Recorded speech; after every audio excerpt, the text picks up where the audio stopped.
Hello, it's Nana Marie from Quebec City, and I just wanted to I don't want to do a big long video tonight.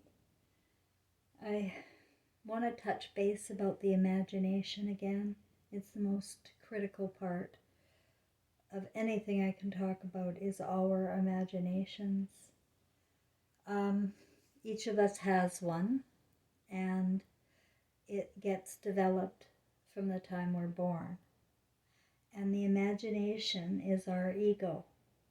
So by now, if you're following me, you know that we're spirits here on Venture with our human senses to evolve them. But our spirit is the emotion of love, pure. That's that's our first sense. That's who we are. The emotion of love is Christ. And then we're born, and each infant is pure and love. And then these senses begin to develop, and the imagination starts to form based on the environment and the nurturing and the way the baby grows up feeling emotion. It's about how the child grows up feeling that'll make the difference between character and personality. I know that my mother and I are twin flames now. I know that. And how could we be so freaking different, right? Like how? But so similar. And it's in the way she felt about herself, and the way I felt about myself was complete opposite. And her imagination was different than my imagination about myself. And we all have to learn to understand we all have our own different imaginations based on where we come from, who we met, where we've been, and yeah, our past life experiences. We may have phobias and obsessions that we're carrying forward. Anything emotional we may carry forward. I can sense that there are people that have really devolved emotionally. Like, I can't believe that they even think that they're beyond 5 years old, the way they talk and the way they think. There's no emotion there, so it feels like a cartoon, you know? And that's what the risk was when we brought in Hollywood. I mean, scriptures and the word is bad enough because the word is a spell. As soon as you hear a word, it's going to conjure up an image in your mind. And if it's a word with fear, like about Moses and his freaking Garden of Eden, where everybody's mother is in this position of being punished by God, and so she bleeds, and that's why she bleeds, is an immediate hate on your mother's. And it becomes unconscious, but I very much remember my early Sunday school days and the twisting of, like, I just knew it was a lie, but I sat there with my mouth gapped open at what these people were talking about. With I said, where is this place? Hell? I remember thinking that. What? Where is this place? Hell? Because it's not where my mom comes from. But when you're young and vulnerable, just like you can see the brainwashing going on now in the schools, and the Justin Trudeau and his pedophilia minister, like, like in my experience, the world's a pedophile. Yeah, in my experience, it is. So the imagination has run completely insane. And to even think that, uh, like, you're not thinking, you're protecting pedophiles. Everybody is. I know you are. You know you are. You know what's appropriate and what is not appropriate. But we're afraid. We're afraid of the judge. We're afraid of the evil. And we don't confront it ever. I do. That's why I'm always in trouble. And the supply of the psychopaths, the ones that support them, they they'll kill me. Yeah, they'll kill for their master. People that are truth tellers get sought out very early on. I think it's the grade 1 IQ tests. I really do. They I know in my own thread of life with my father, he wanted to be a builder. He wanted to build with his hands, and instead, it was school and religion was beginning to become. And my grandmother, she only got grade 1, so she really thought education would be a big deal, and just no, it's a horrible deal when you don't want to be there. If you don't want to do something, you're not going to be very good at it, and you'll start to steal, and you'll lie, and you'll just, that's what my dad did. I started at about 8 years old. Same with my son, and frankly, same with me. Yeah, I didn't want school at all. I had to lie my way out of a whole bunch of situations because of my repulsion for school. And they failed me in grade 2. And, if you put seeds in a little girl's imagination that she's stupid, she's going to live that out. And I remember when I was studying criminology and psychology, and I remember there was a study somewhere that they would tell teachers in advance that the student was either like really, really smart or really, really stupid. And they wouldn't really have a clue, but they just gave those facts and figures to the teacher. At the end of the year, 9 times out of 10, the grade was almost bang on, the same that they had predicted to the teacher. And that's why report cards are horrible, because if you had a bad year, you're going to have a bad life. Trust me, I had a bad life in school. It was very, very horrendous. Torture the whole way through. I feel it to this day. I'm having an anxiety attack as I think about it.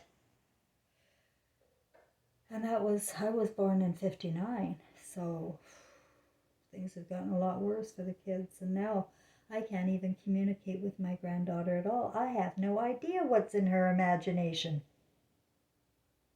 You see, they're planting seeds into us in different ways. They're targeting groups. They're targeting people on different channels of television, through different age groups, different races and genders. And they find ways to feed you and plant seeds with their target. And we're all divided in different channels, different imaginations. So this is what I want you to do, because I am doing it, and it feels great, and it helps me. It really does. By now I'd be goddamn insane in this world. So you have to find ways to cope without stressing yourself out and without denying the truth, because that's a no-no. You have to look at the truth through and through, especially around home. And you have to make sure people around you are living in the truth. If you're not doing that, then you're a liar too. Never lie about your feelings. If you gotta say it, say it. Just say it. People are so worried. They don't talk.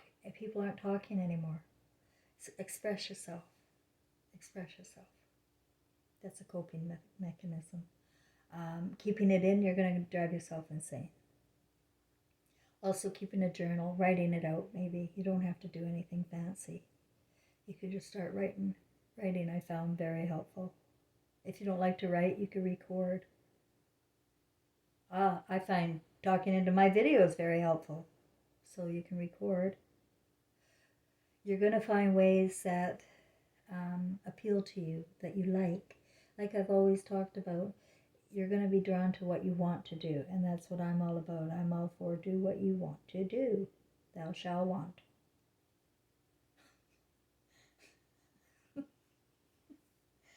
It's crazy where we've been taken. In 2016, I'm going to just go through my background again. I was visited again by my deceased son. But this time, he had a gang of golden lights. They were very grave. They, in the mood, the lights were bright and a gold, but the mood in what they were telling me was grave. And it's not stuff I could just tell you bang, bang, bang off the bat. It had to come to me slowly, and it's still not all there. I haven't got it all complete. I don't have the full picture yet. But I was put in a position where I also saw my movie, which is my story, my life, my ego trip, my imagination, if you will. I saw the whole thing. And I know now since then that we carry our imaginations with us when we pass on. Those little beams in your eyes, those little lights, are not there for nothing. They don't go out. They leave your body and go to the stars. You turn into, apparently the spirit immediately gets a protective orb. There's books out about near-death experiences, and I've put together based on what I sense from my son and what I've read and from my discussions with my father that I had with him when he was in the hospital once, and how he said that he had the experience of falling out of the hospital bed and the IV coming out, and he felt his body go right to the ceiling, and he felt he was in a protective bubble. And that's an orb, and I have lots of photos of orbs, but I have one particular photo with my, it was right after my father passed away in 2007, and it was a big picture of an orb on my right shoulder and a big orb on my left shoulder. My father and son, I just knew they were there. And the fact that my concrete angel here at that moment took that photo, it's quite remarkable. In fact, everything about my story is remarkable. And I had it all in my imagination, you see, and I have the people, the experiences to put together a story that completely suits my imagination, my life, and the story of Mary and Jesus, Mary and King James, Gladys, Love, and Elvis, Trevor, and me, and now Dylan Thomas, Rage Against the Light, the dying of the light. He is my grandson's name. Now, in my imagination, okay, just stick with me for a second here, and how, we don't have to fight each other on all this. In my imagination, Jesus was also the spirit of King James, because I know that you can pick roles to come in to live a life in this imagination here, in this garden here. We can pick any role we want before we come in. And so I believe that Mary chose to be a queen in the castle. And it didn't work out. And King James was Jesus. And he was turned into a sodomite pedophile. He was able to, though, listen, in his imagination, he somehow got this King James Version thing put out there about Jesus, right? So his spirit definitely got some work done there, and even underscored it in red. So not that I believe in the King James Version either anymore. I believe that since the Second World War, the words have been totally twisted, and Um, we are manipulated to think that Moses is a big part of Jesus's life.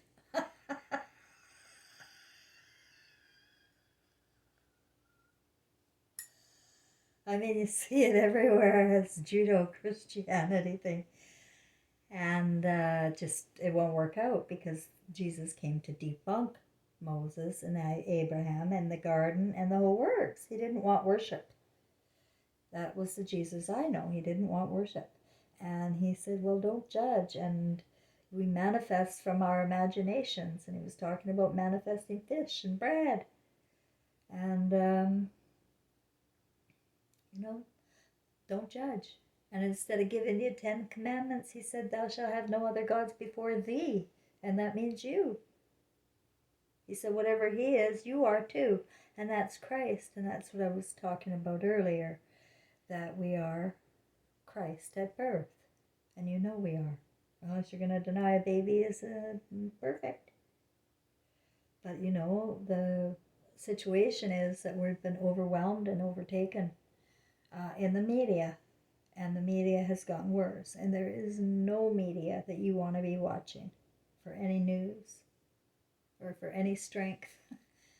You really need to get your own thing going if you really want evolution.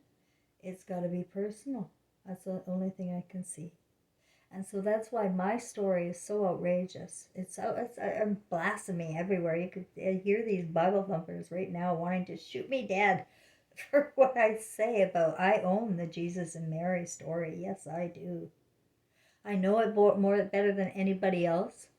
And I haven't even read anything about Mary Scott's. I got a book yet. I just haven't had time to start reading it, but I have it. It's about 5 inches thick. I couldn't believe it. So I'm going to read about that one. And I'm going to read a book about Gladys Love too, Elvis Presley, because I see a connection. And then I do research. I check dates on reincarnation because I know now that we're all reincarnated time and time again. And it wasn't never about resurrection. And there is another gospel. And I believe it's called the Book of Thomas. And that's going to be where the Dylan Thomas string comes in too, who happens to be my grandson. And I think that my father and my son are twin flames, just as I am a twin flame of my mother. I see it now that they are twin flames. And my dad came first in 1939, and then my son came 39 years later in 1978. And this was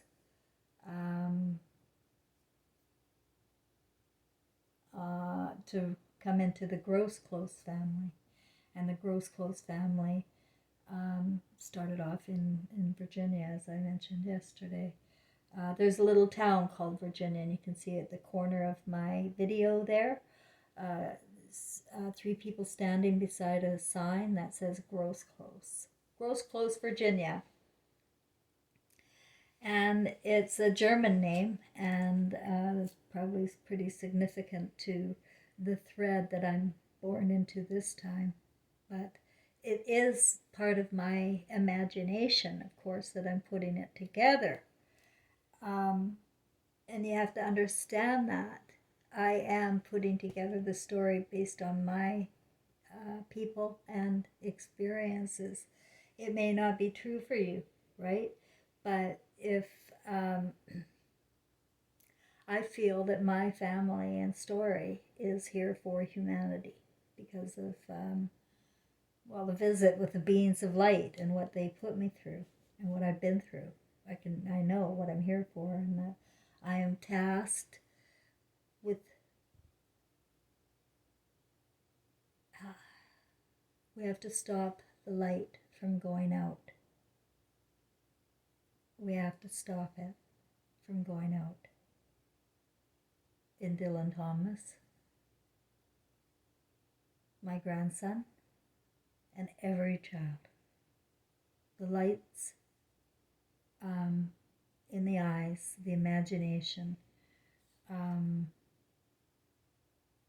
they're being early on terrorized, and It's going against everything good, universal. And people are becoming either totally in a trance or psychopathic, but they're not in touch with their first sense of emotion, of love. See, I can have any imagination I want about anything. And I always would ask people, though, what is the intention? Like, what's my intention? I am very clear my intention is pure.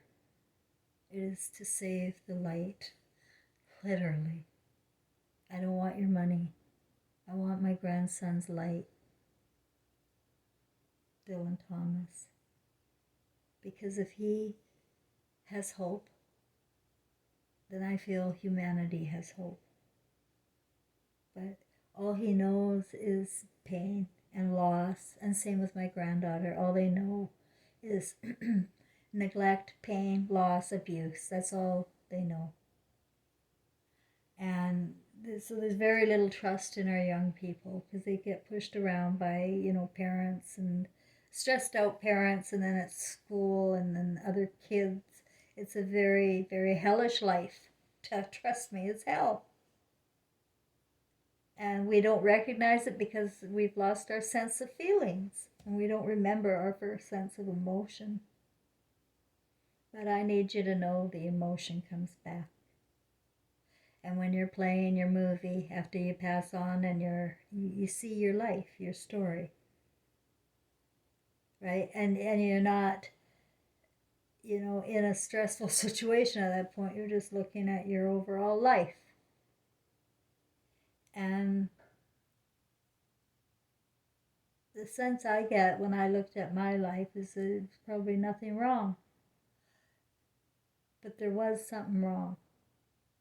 I kept flashing to the times that I suspected something was going on with my son and ex, that there was something seriously wrong. And so I was so afraid of that intuition I had, that I refused to look. And I am afraid that that's what's going on with a lot of women. And many women are dependent financially. I went through all of that. Doesn't matter how smart they are or how professional, at the end of the day, they end up with way less money. And so they become needy and dependent on people that may not be safe. So we have a situation going on in the world that is just intolerable to the spirit world, and they don't die. They don't die. Our loved ones don't die, guys, and their imaginations are with them. So when we're lying about our feelings, because that's the only part of us that, like, our feelings is our light, our emotion, right, of love. What happens if the love is out? And I believe you have to use your heart for it to work. Like, we have to become more empathetic towards other people. We have to accept what's going on and not be blaming, and not let them divide us by these genders, by these generations, by the races, by any status. If you allow that and you pipe up with that, with any of it, then I consider that you would be responsible, right? And you'll see that in your movie. I don't want to see that in my movie, any kind of hate. I want to see me pull this fucking world together because I have the imagination to do so. And everybody, you need to own your role. I own my role all the way. I take responsibility for my role on earth. Absolutely. If anybody else wants to do it instead, you may. I said that before. Because it's a free world, and it's a free imagination, and it's free will. And history's all a bunch of bullshit anyway. And my son Trevor sure reminded me of Jesus. Because he was love, and I remember. All of our infants are Christ. And I'm sure that is the Jesus and Mary story anyway. And it's what I'm putting together. I want everybody to know that my intentions are to bring souls back together, because the gravity is that cords are being broken and spirits aren't recognizing one another on the other side. It's not like, understand the difference between ego and reality. There is a huge difference between ego and reality. Reality is love is real. And what you're doing with your human senses, if you're just seeking out pleasure with the human senses without the emotion of love and the pleasure, it's reptilian in nature. It's only using your five senses, and it's no, like, even animals don't behave like that. But the imagination, if it's filled with fantasy and you've got obsessions going on, like you're a computer, fella and missus. You're a computer, and you will begin to you'll mirror what you are watching. And if you're fantasizing, you're taking it a step further there. And these fantasies are going with you. And you won't want to watch that was your life and that was your pleasure. You won't want to watch that. But that is all you'll have. You understand the difference between fantasy and reality is our love connections, our love relationships. Own your story and do it your best, and you can do it. Only you can.